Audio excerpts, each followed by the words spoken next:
Puji nama Tuhan.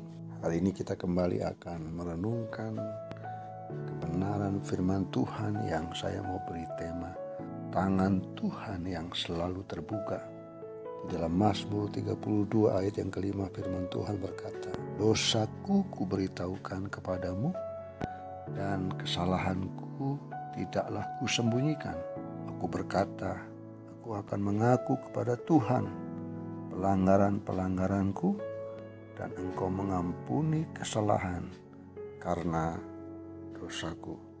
Kita bersyukur karena kita punya Tuhan atau Bapa yang tangannya selalu terbuka bagi setiap kita anak-anaknya. Perumpamaan tentang anak yang hilang menceritakan bagaimana satu hari anak yang bungsu yang sudah meminta harta warisan yang menjadi bagiannya. Kemudian dia pergi dan hidup berfoya-foya ke negeri yang jauh. Dan setelah uangnya habis, ia menyadari kesalahannya dan dia berencana pulang untuk kembali menjadi pekerja di rumah bapaknya.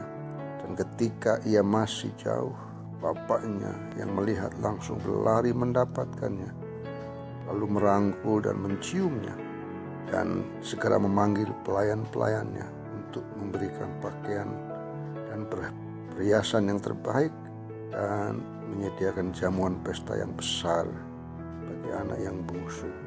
Hidup kita seperti anak yang bungsu ini. Kita telah hilang tersesat karena meninggalkan jalannya dan telah mati dalam pelanggaran kita. Kita sering tidak menghiraukan peringatan yang diberikan Tuhan. Kita lebih memilih mencari kesenangan dan seolah-olah tidak memerlukannya lagi dalam hidup kita. Kita adalah anak-anak yang seharusnya menerima hukuman. Namun Tuhan justru mencari kita untuk dibawa pulang kembali. Sekalipun anak-anaknya sering menyakiti hatinya, Tuhan ingin agar kita menyadari bahwa keinginan kita tidak lebih baik dibandingkan keinginannya.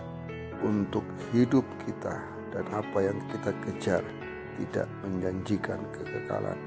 Kita sangat bersyukur karena mempunyai Bapa yang penuh kasih, yang tidak membalaskan pada kita sesuai dengan perbuatan kita. Ia mengangkat kita dari keterpurukan dan menyambut kita dengan sukacita. Tuhan memberi kita kesempatan untuk menyadari bahwa berdiam dekat dengannya dan menikmati persekutuan dengannya adalah yang utama di dalam hidup kita. Tangannya selalu terbuka untuk menerima kita kembali, untuk memeluk kita yang pulang dengan penyesalan, menghapus dosa dan pelanggaran kita, dan memakaikan pakaian yang baru yang bersih di dalam kehidupan kita. Kita diajaknya kembali untuk berdiam di dalam rumahnya dan menjadi bagian dari keluarga kerajaan Allah. Kapanpun saat kita memutuskan kembali kepadanya dengan penuh penyesalan, Tuhan akan menyambut dengan tangannya yang selalu terbuka bagi kita. Tangan Tuhan akan senantiasa terbuka bagi semua orang yang membutuhkan uluran tangannya. Percayalah, Tuhan tidak akan meninggalkan. Datanglah kepadanya, sebab tangan Tuhan selalu terbuka bagi kita. Kiranya ini memberikan satu kekuatan buat kita bahwa tangan Tuhan senantiasa terbuka bagi setiap kita.